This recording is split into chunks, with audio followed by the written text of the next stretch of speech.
चला, जय महाराष्ट्र विद्यार्थी मित्रांनो, सर्वांचं स्वागत आहे आपल्या कैलास मॅथ्स अकॅडमी युट्यूब चॅनलवर। चला विद्यार्थी मित्रांनो, आता 12वीच्या विद्यार्थ्यांनी 800 विद्यार्थ्यांनी लक्ष द्या। आपण मानसशास्त्राचा आज पेपर बघणार आहे, बरोबर आहे। या अगोदरच्या व्हिडिओमध्ये देखील एक मानसशास्त्राची जुनी क्वेश्चन पेपर पीवायक्यू सिरीज तुम्हाला दिली होती। त्यामध्ये क्वेश्चन पेपर आपण एक चांगल्या प्रकारे एक्सप्लेन केली होती, खूप सारे क्वेश्चन देखील बघितले होते। आता खूप साऱ्या कमेंट आल्या, म्हणून मित्रांनो लक्षात घ्या, अजून एक, आणि तुम्हाला अगोदर बोललो होतो का मी एक व्हिडिओ बनवणार आहे, तर अजून एक आपण पीवायक्यू सिरीज मध्ये एक क्वेश्चन पेपर बघणार आहे। या क्वेश्चन पेपरचा सगळ्यांनी अभ्यास करा, आणि त्याच्यानंतर जे तुम्हाला काय क्वेश्चन येणार आहे ते 100% सांगतो तुम्हाला। या दोन्ही मागचा व्हिडिओ जर ज्यांनी बघितला नसेल तोही बघून घ्या, आणि आताचा व्हिडिओ बघून घ्या। चला, आर्ट्सच्या विद्यार्थ्यांना आपला पूर्ण सपोर्ट आहे, सगळ्यांना माहिती आहे। नवीन असेल तर पटकन चॅनलला सबस्क्राईब करून द्या। आता व्हिडिओला लगेच स्टार्ट करतो।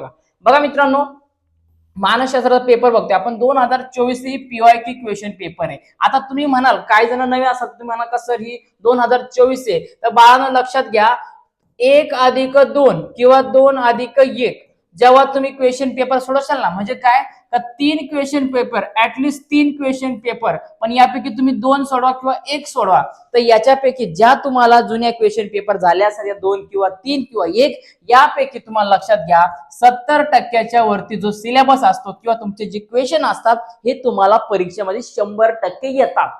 समजलं का? म्हणून आपल्याला पीवायक्यू सिरीजचाच अभ्यास करायचे, आणि जर तुम्ही चांगला सपोर्ट केला तर पुढचा व्हिडिओ माझा तो असणार आहे जो आपण राज्यशास्त्र आणि इकॉनॉमिक्सला, अर्थशास्त्राला देता, तर त्यामध्ये आपण डायरेक्टली पुस्तकातून पीडीएफच्या स्वरूपामध्ये काय केलं होतं, आपण क्वेश्चन जे आन्सर होते क्वेश्चन त्याला डायरेक्ट आपण टिक मार्क करून देतो। ओके, तर लक्षात घ्या, तुम्ही सपोर्ट करा नक्की। हा व्हिडिओ पाहिजे असेल तर कमेंट करा। ओके, चला बघूया आता मित्रांनो, मानसशास्त्राचा पेपर आपण, हा बोर्डाचा पेपर आहे, हा काय असा दुसरा पेपर नाही। आपल्याला माहित असणं गरजेचं का आपला पेपर हा 80 मार्क्सचा असतो। ओके, पुढे आता बघा, पहिला क्वेश्चन, कंसातील योग्य पर्याय निवडून खालील विधाने पूर्ण करा। आपलं काम असते पहिल्यापासून काय, विधाने पूर्ण करा। बघा बरं, पहिला विधान, मानवतावाद हा विचार प्रवाह टिंब यांनी मांडला। कोणी मांडला? William Wundt, Carl Rogers, doctor Sigmund Freud तर नाही, कोणी मांडलं तर कार्ल रॉजर्स, पर्याय क्रमांक 2 यांनी काय केला, का मानवतावादाचा सिद्धांत मांडला। ओके, किंवा मानवतावादाचा विचार प्रवाह मांडला म्हणता आपण म्हणू शकतो। ठीक आहे,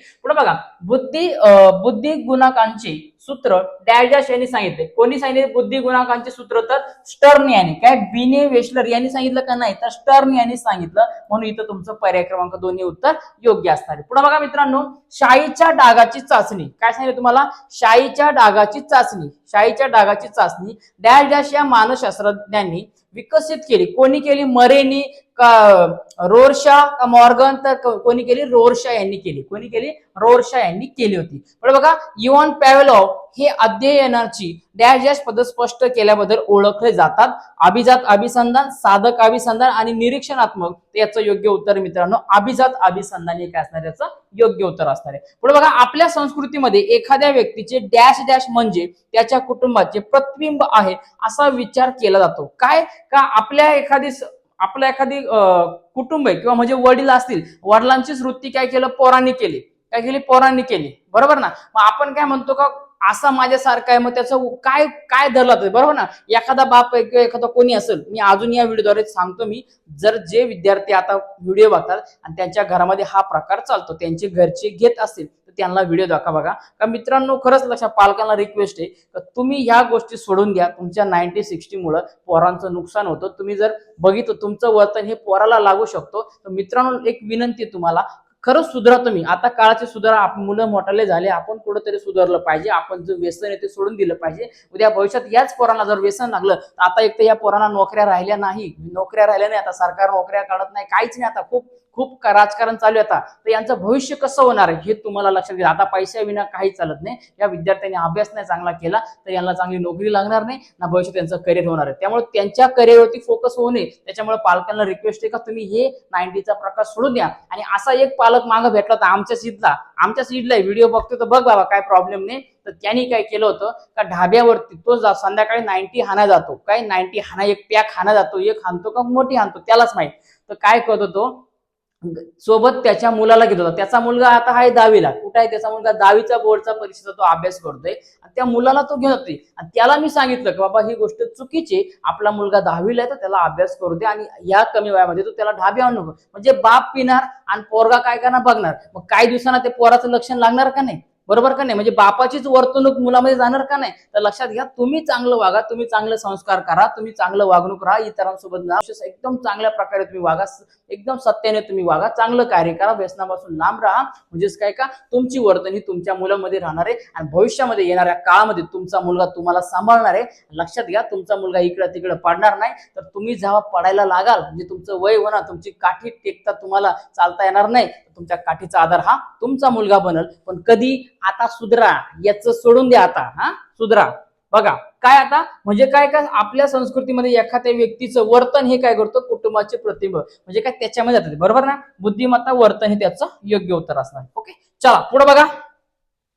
पुढे बघा आता, खालील अ व ब गटातील शब्दांच्या योग्य जोड्या लावा. जोड्या लावायच्या. आता जोड्या लावायचं काम आहे आपलं, बरोबर ना? कोण कोणाचं नाही, कोणी काय आणलं परीक्षेला, कोणी काय नाही आणलं, याच्यात जोड्या लागतात. आपण अर्धा वेळ निघून जातो परीक्षेमध्ये का नाही?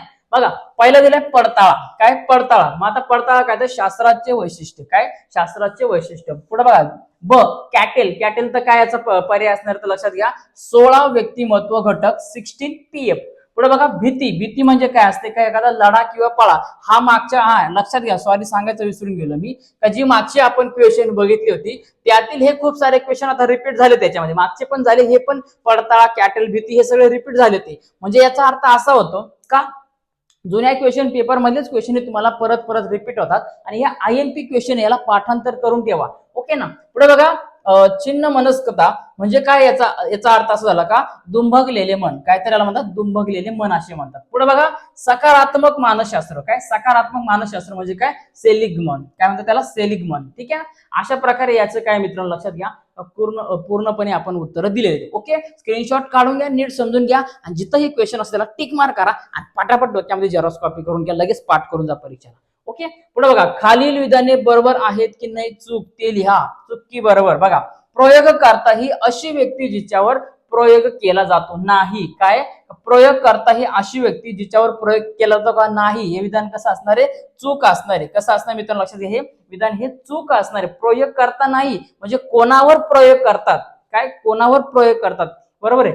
पुढे बघा साहिलचे मानसिक वय 12 आहे आणि शारीरिक वय 10 आहे. म्हणजे काय? त्याचं वय आपण बऱ्याचदा काहीला म्हणतो ना, बरोबर ना, फक्त काय केलं, शरीराने वाढला, डोक्याना कमीच राहिला, बरोबर ना? आपण काय म्हणतो, शरीराने वाढला, फक्त वाढला, शरीर डोक्याना कमीच राहिला, म्हणजे त्याची काय मानसिक स्थिती म्हणतो आपण, मानसिक विचार म्हणतो आपण, सायकोलॉजिकल, का तो काय, त्याचा विचार करण्याची शक्ती ही कमी झाली, बरोबर ना? अशा प्रकारे आपण बऱ्याच जण म्हणत असतो. आणि काही लोक खरंच, काही लोक शरीराने नुसते वाढतात, डोक्याना कमी राहते. काही लोक खरंच पैशाना श्रीमंत आहे.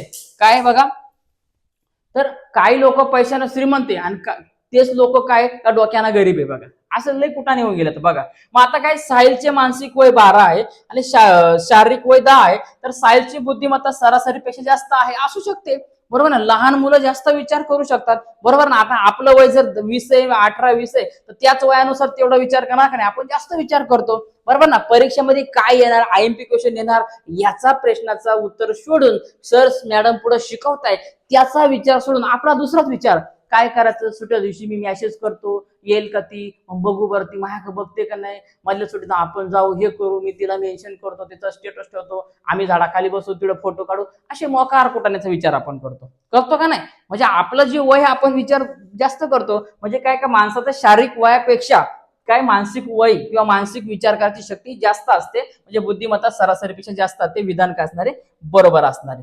ओके, पुढे बघा शास्त्रज्ञ, संगीतकार, कवी, फॅशन डिझायनर, वास्तुकला तज्ञ इत्यादी व्यक्ती सर्जनशील विचार करतात. बरोबर आहे. काय का शास्त्रज्ञ असेल, संगीतकार असेल, कवी असेल, फॅशन डिझायनर, वास्तुकला, सगळेजण काय करतात, एकदम पद्धतशीरनुसार योग्य तो विचार करूनच आपलं काम करतात, बरोबर की? आता शास्त्रज्ञांनी शोध लावला, वारेमाप लावला का कसा पण नाही ना, बरोबर ना? एकदम परफेक्टच लावला, त्याला तत्व दिलं, बरोबर का नाही? पुढे बघा संगीतकार. आता संगीतकार मोठा एक कार्यक्रम ठेवला, मोठा कार्यक्रम ठेवला, बरोबर ना? तिथं कार्यक्रम ठेवला आणि त्याला गायला सांगितलं, तो कसाही गागर का नाही, तो त्याला ठराविक पद्धतीने स्वर, ताल काय असेल तेच देऊन घालणार, बरोबर? म्हणजे काय, आपण काय स्पष्टपणे त्याला एक विचार करतो का आपल्याला कसं वागायचं, आपण कशी वर्तणूक केली पाहिजे, म्हणजे हे विधान काय असणार? तर बरोबर. पुढे बघा 4 नंबरला, तुम्ही सकारात्मक भावनांचा नियमित अनुभव घेतल्यास उत्साह कमी होतो. नाही ना रे बाळांनो. काय तुम्ही जर एखादं पॉझिटिव्ह मोटिवेशनल तुम्ही ऐकलं किंवा तुमच्या घरच्यांनी घरचे चांगले वाटले, तुम्ही चांगला अभ्यास केला, शिक्षकांनी तुम्हाला सांगितलं, दिलेलं जर तुम्ही चांगल्या गोष्टी केल्या, चांगलं वागलं, तर तुमच्या आयुष्यात बदल होतो ना.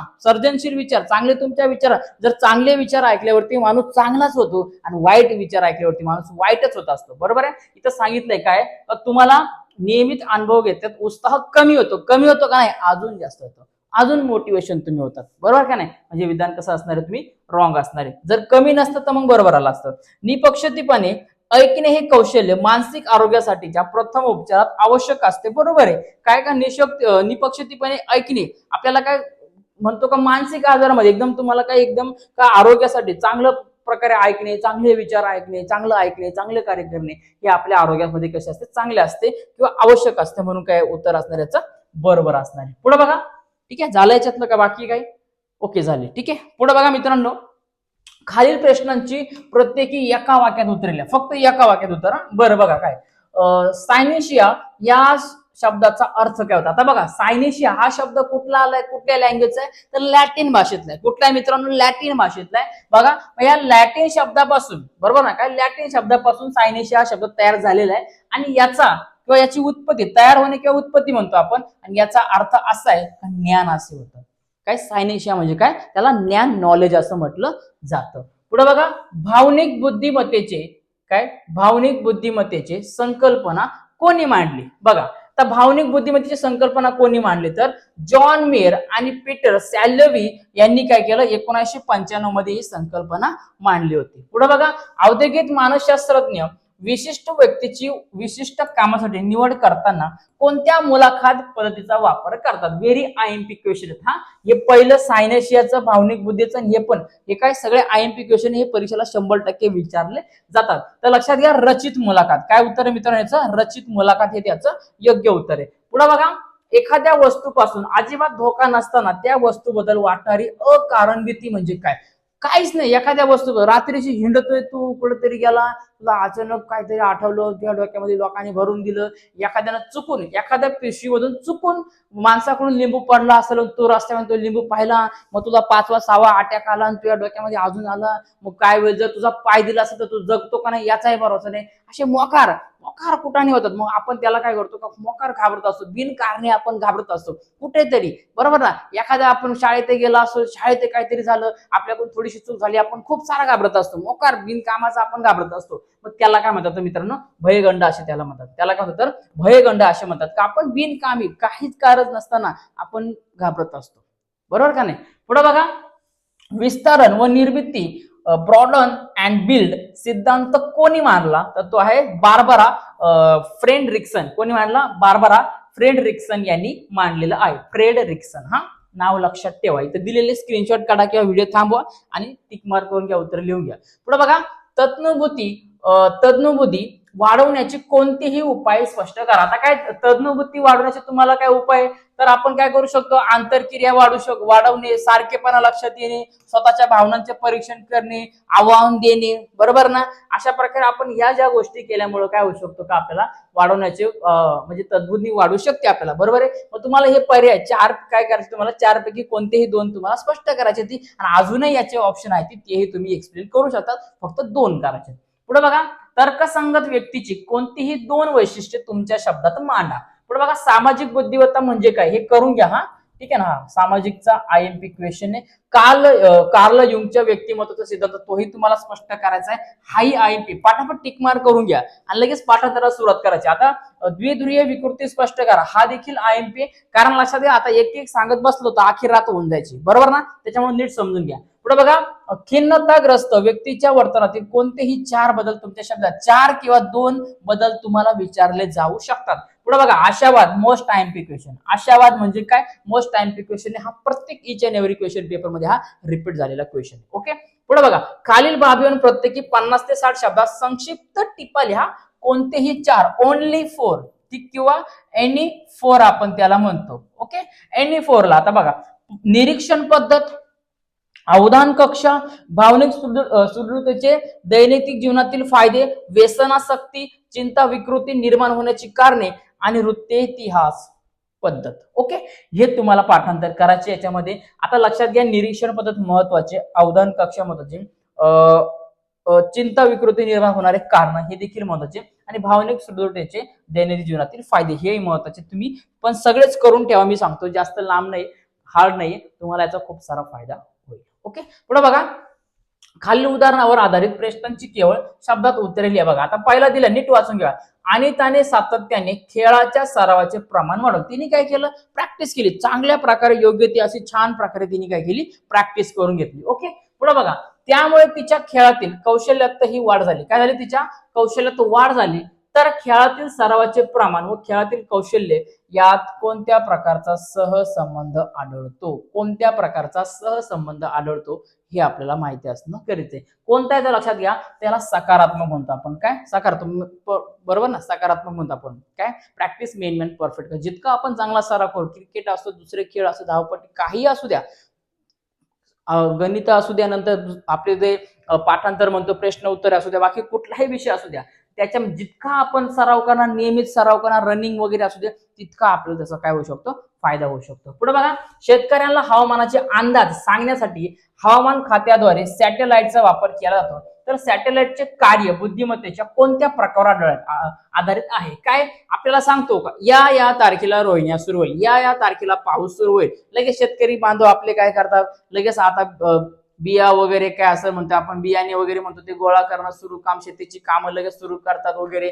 घरातली कामं सुरू करतात. बरोबर आहे, पाऊस काय पडत नाही वेळेवरती, पाऊस काय पडत नाही. आता हवामान खात्यानं सांगितलं तरी पाऊस पडत नाही, चुकून एखाद दिवशी होतो, पण बराचसा बदल होत असतो. बरोबर, आता निसर्गामध्ये बदलच झाले, कारण वृक्षतोड झाली, आपण प्रदूषण झाल्या, वेगवेगळ्या फॅक्टऱ्या आल्या, मोकार धूळ झाली, याच्यामुळे प्रदूषणामुळे देखील याच्यावरती परिणाम झाला. तर सांगायची गोष्ट नाही आपल्याला, बरोबर आहे. पण हवामान खातं आपल्याला काय करतात, एक अंदाज लावतात, बाबा या दिवशी पाऊस पडेल, या दिवशी ढगाळ वातावरण आहे, काय गोष्टी असतात, बरोबर आहे. मग सॅटेलाइटचा उपयोग करतात. मग याला काय म्हणतात, तर कृत्रिम बुद्धिमत्ता त्याला असं म्हणतात. याला तर म्हणतात कृत्रिम बुद्धिमत्ता असं म्हटलं जातं. कारण कृत्रिम बुद्धिमत्ता काय, का आपण जेव्हा सॅटेलाइट वापरतो एखादी, म्हणजे काय, एखादं आपण साहित्य वापरतो, टेक्नॉलॉजी आपण वापरतो, त्याचा उपयोग होतो. पुढे बघा, शेजाऱ्यांनी मोठ्या आवाजात सुरू केलेल्या रेडिओवरील गाण्यांमुळे सुनीताची अभ्यासातील एकाग्रता खंडित झाली. तर या अवधानाच्या कोणत्या अंगाचे वर्ण आहे. मोकार, सुनीताचा बोर्डचा पेपर आहे, तिचा मानसशास्त्राचा पेपर आहे, इकडं हळद आहे, इकडं काहीतरी असेल, मांडव असेल, साखरपुडा काहीतरी असेल, मोकार डीजे लावला, मोकार नाचू बसले, इकडं मोकार धिंगाणा झाला असेल, कोण हे घेऊन असेल जास्त कमी, त्यांना माहिती ना कोण कसं नाचते. आणि बिचाऱ्या पोरीचा काय का पेपर आहे, पण लोकांना एवढं कळत नाही का 10वी-12वीचे पेपर चाले, आपण आता आवाज कमी करावा ना, हे नाचगाणी करूच नाही, नाहीतर लयच लग्नात नाचाचा उद्योग आहे, तर मी यामध्ये ठेवा, तिकडं मोकार उघडे नागडे फिरावून नाचावं, काय करावं. पण आता आमच्या पोरांना डिस्टर्ब होऊ नये, 10वी-12वीच्या पोरांची परीक्षा चालली, या पोरांना परीक्षेसाठी तुम्हाला उलट सहकार्य केलं पाहिजे. क्लायमेट, स्वतःच्याच घरामधला क्लायमेट आपण शांत ठेवला पाहिजे. आजूबाजूला पोरं असतं त्यांना तुम्ही भले त्यांना काय सांगू नका पायथागोरस सांगू, पण त्यांना आपल्या घरातील वातावरण शांत राहा, कानात गोळे घाला आणि गाणी ऐका, कानात वायरी घाला आणि चांगल्या प्रकारे गाणी ऐका आणि घरातच नाचा वाटलं असं, बरोबर का नाही. बघा, मग याला काय म्हणणार आपण, तर विकर्षण अवधान, याला काय आपण विकर्षण अवधान असे म्हणतो. पुढे बघा, अतुल स्व आदर व आत्मविश्वास वाढवण्यासाठी वृक्षारोपण उपक्रमात सहभागी झाला. तर भावनिक सुदृढता वाढवण्यासाठी अतुलने कोणत्या प्रकारचा तंत्राचा उपयोग केला. का अतुल स्व आदर आणि आत्मविश्वास वाढवण्यासाठी वृक्षारोपणामध्ये, का त्याला वाटलं नाही माझा आत्मविश्वास वाढवून मी आता काहीतरी समाजासाठी करू शकतो, काहीतरी गोष्ट करू शकतो, मग त्याने वृक्षारोपणाच्या कार्यक्रमात त्याने काय केला, का सहभागी झाला. त्याला आपण म्हणतो सक्रिय सहभाग, त्याला काय म्हणतो आपण, सक्रिय सहभाग, पॉझिटिव्ह म्हणतो आपण, बरोबर आहे. पुढे बघा, रमेश गेल्या वर्षापासून विभ्रम होतात, तो असंघटित बडबड करतो, विनाकारण किंचाळतो, ही कोणत्या मानसिक विकृतीची लक्षणे आहेत. तर लक्षात घ्या, ही अशा प्रकारची लक्षणे आहे का जो अचानकपणे किंचाळतो, म्हणजे ओरडतो किंवा असंच बडबड करत असतो, तर याला लक्षात घ्या म्हणतात, त्याला तर छिन्न मनस्कता, याला काय म्हणतात, तर छिन्न मनस्कता असे म्हटलं जातात. याच्यावरती 100% प्रश्न हा विचारला जातो. आपण याच्या अगोदर क्वेश्चन बघितला होता, ठीक आहे ना, जोड्या लावामध्ये क्वेश्चन होता, मागच्या अगोदरची क्वेश्चन पेपर आपण त्याच्यामध्ये काय होतं, याच्यामध्ये होतं रिकाम्या जागा भरामध्ये होतं, बरोबर आहे.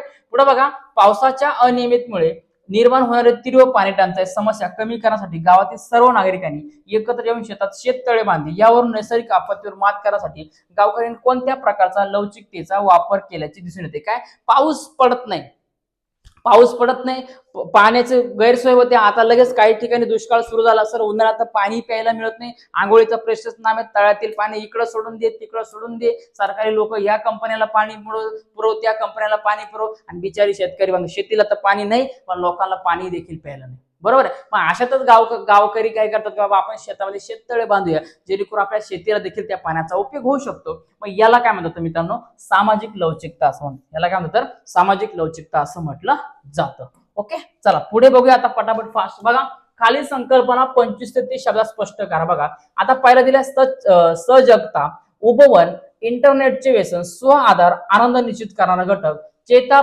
पदशिता, प्लुटचिक यांचे भावना चक्र आणि अंधश्रद्धा, मानसिक प्रथमा उपचारातील अडथळा, या सगळ्या गोष्टी तुम्हाला दिलेत. बघा हा एक खूप IMP आहे, हा एक IMP आहे, हा एक आहे आणि हा एक आहे. ठीक आहे, आणि हा एक देखील आहे. तुम्ही 6ही करून ठेवा, 7ही करून ठेवा, काही प्रॉब्लेम नाही. याच्यापैकी तुम्हाला 2, 3 तर 4 तरी 100% परीक्षेला येणार म्हणजे येणार, लक्षात घ्या. ठीक आहे ना, तुम्हाला याचा खूप सारा फायदा हा 100% होऊ शकतो. ओके, पुढे बघा, खालीलपैकी कोणत्याही 2 प्रश्नांची उत्तरे दिलेल्या मुद्द्यांच्या आधारे 80 ते 100 शब्दामध्ये तुम्हाला स्पष्ट करायचे. बघा, संवेदनाचे संघटन, तत्वे आकृती स्पष्ट करा, समीपतेचे तत्व, सातत्यतेचे तत्व, समानतेचे तत्व आणि समावेशन तत्व. हा IMP प्रश्न बऱ्याच क्वेश्चन पेपर मध्ये रिपीट झालेला आहे. आपण मागचं सोडलं त्यात ते होता.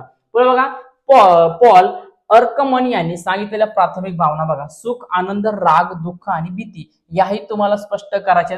याला टिक मार्क करून घ्या पटापट फास्ट. आघात, पश्चात, तणाव, विकृतीचे स्वरूप, अर्थ, सूचना व्यवस्था, धक्का अवस्था आणि पुनर्प्राप्ती अवस्था, हेही तुम्हाला सांगितलेले आहे.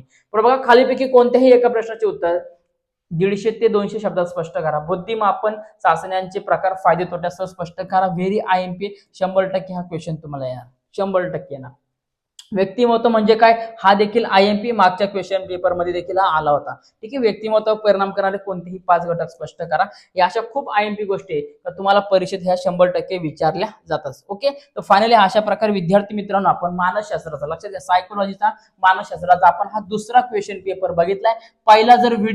पहिला व्हिडिओ जर तुम्ही बघितला नसेल तर तो तुम्ही बघून घ्या कृपया करून, त्याच्यामध्ये हाही व्हिडिओ ऍड करा, 1+1 करा तुम्ही. ठीक आहे ना, हे 2 करा म्हणजे काय का 1+1 म्हणजे या 2 क्वेश्चन पेपर तुम्ही बघून घ्या. त्याच्यामध्ये सांगितलेले जे IMP क्वेश्चन आहे हे सगळे टिक करून घ्या आणि याला काम करा मित्रांनो, पाठांतर करा. हे तुम्हाला 100% परीक्षेत विचारले जातील, याचा तुम्हाला खूप सारा फायदा होईल. जर दोन्ही व्हिडिओला अजून 4ला पेपर आहे, बरोबर आहे, दोन्ही व्हिडिओला तुम्ही चांगल्या प्रकारे सपोर्ट केला, जर चांगल्या कमेंट आल्या तुमच्या, तर 100% सांगतो परत मी पुस्तकामधून काय करणार आहे, पुस्तकामधून तुम्हाला काय याचे IMP क्वेश्चन पुन्हा एकदा टिक करून देणार आहे, जेणेकरून तुमचा स्कोर चांगला होऊ शकतो. याच्यातून स्कोर चांगला होईल, पण आउट ऑफ मार्क कसे मिळते याच्यावरती आपला फोकस असणार आहे. ओके, चला मित्रांनो, कसा वाटतोय आपला व्हिडिओ? आर्ट्स विद्यार्थ्यांना मी फर्स्ट टाइम शिकवण्यासाठी घेतलेले आणि खूप कमेंट वाचून मलाही असं वाटतं की मी आता फक्त आणि फक्त आर्ट्सचेच व्हिडिओ बनवणार आहे असं मलाही वाटतं. ठीक आहे, सध्या 10वीचे पेपर चालले, 10वीचे व्हिडिओ बनवायचं काम चाललंय मित्रांनो, तुमचे चालले. ठीक आहे, तर लक्षात घ्या, आपण आता याच्यामध्ये बघा, आता याच्यानंतर आपण काय करणार आहे, सोशियोलॉजी, समाजशास्त्राचा देखील तुम्हाला पेपर मी लगेच टाकणार आहे, त्वरित टाकून देणार आहे, तोही तुम्ही बघून घ्या. त्याच्यावरती पण 1-2 व्हिडिओ लवकरच येणार आहे. ठीक आहे, हिस्ट्री जिओग्राफीचा पेपर देखील मी टाकून दिलेला आहे, ते दोन्हीही बघून घ्या तुम्ही. त्याच्यावरती अजून एक ऍड करायचा माझा प्रयत्न असणार. ओके, चला भेटूया मित्रांनो पुढच्या व्हिडिओमध्ये. लक्षात घ्या, काळजी घ्या, परीक्षेसाठी तुम्हाला शुभेच्छा आहे आणि कमेंट नक्की करायला विसरू नका. नवीन असेल चॅनल सबस्क्राईब करून घ्या, कारण तुमचे पुढचे जे व्हिडिओ टाकणार आहे तुमच्याजवळ पोहोचले पाहिजे. ओके, चलो मिळते ब्रेक के बाद. जय महाराष्ट्र.